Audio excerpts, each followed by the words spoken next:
A missing student, a brutal murder, and a political firestorm. The case of Mollie Tibbetts' death was dramatic, to say the least. Our autopsy report has revealed the true horror of her final hours. On July 18, 2018, 20-year-old Mollie Tibbetts went on a jog in her hometown of Brooklyn, Iowa. This is how she would decompress in the evenings after work. Tibbetts' cousin Morgan Collum later told Dateline she would always put her phone on Do Not Disturb when she was running because that was her time. On that fateful night, however, she would never return home. When the University of Iowa student didn't show up for her summer job at a local daycare the next day, family members and coworkers knew something was wrong. A search then ensued, and tragically, Tibbetts' body was found weeks later. Authorities zeroed in on Christian Bahena Rivera after a surveillance video showed his Chevy Malibu in frame trailing her. Although he first denied having anything to do with Tibbetts' disappearance, the local farm worker eventually confessed to the crime. He subsequently led authorities to a cornfield where Tibbetts was buried under leaves. The young student's blood was also found in his trunk, which helped secure the case against him. Rivera, then 24 years old, is an undocumented immigrant from Mexico, and his legal status polarized the nation. Republicans use Tibbetts' murder as an example of why stricter border control is needed. A person came in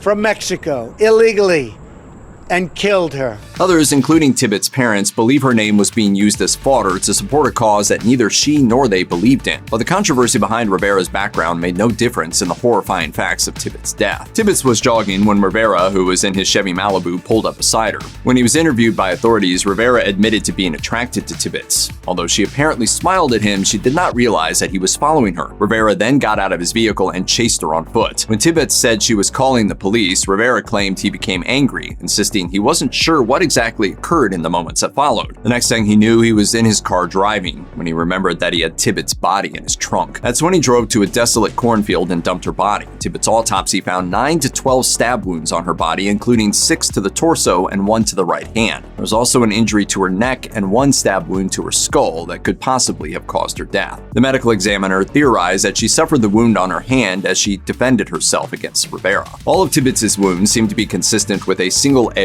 knife blade. However, the use of multiple weapons could not be excluded. Unfortunately, due to the summer weather, her body was badly decayed by the time she was discovered. Prosecutors later described it as being in a moderate to severe state of decomposition when it was found. Additionally, they believed there was a sexual motive to the attack. Tibbetts was found nearly nude, wearing only socks and a sports bra. Rivera's murder trial began in May 2021, having been delayed 5 times due to COVID-19 and other factors. Due to the amount of publicity the case received, the location of the trial was moved to Scott County, Iowa. At the trial, prosecutors explained that Rivera's guilt of a first-degree murder charge was staggering. The evidence, they said, all pointed to Rivera.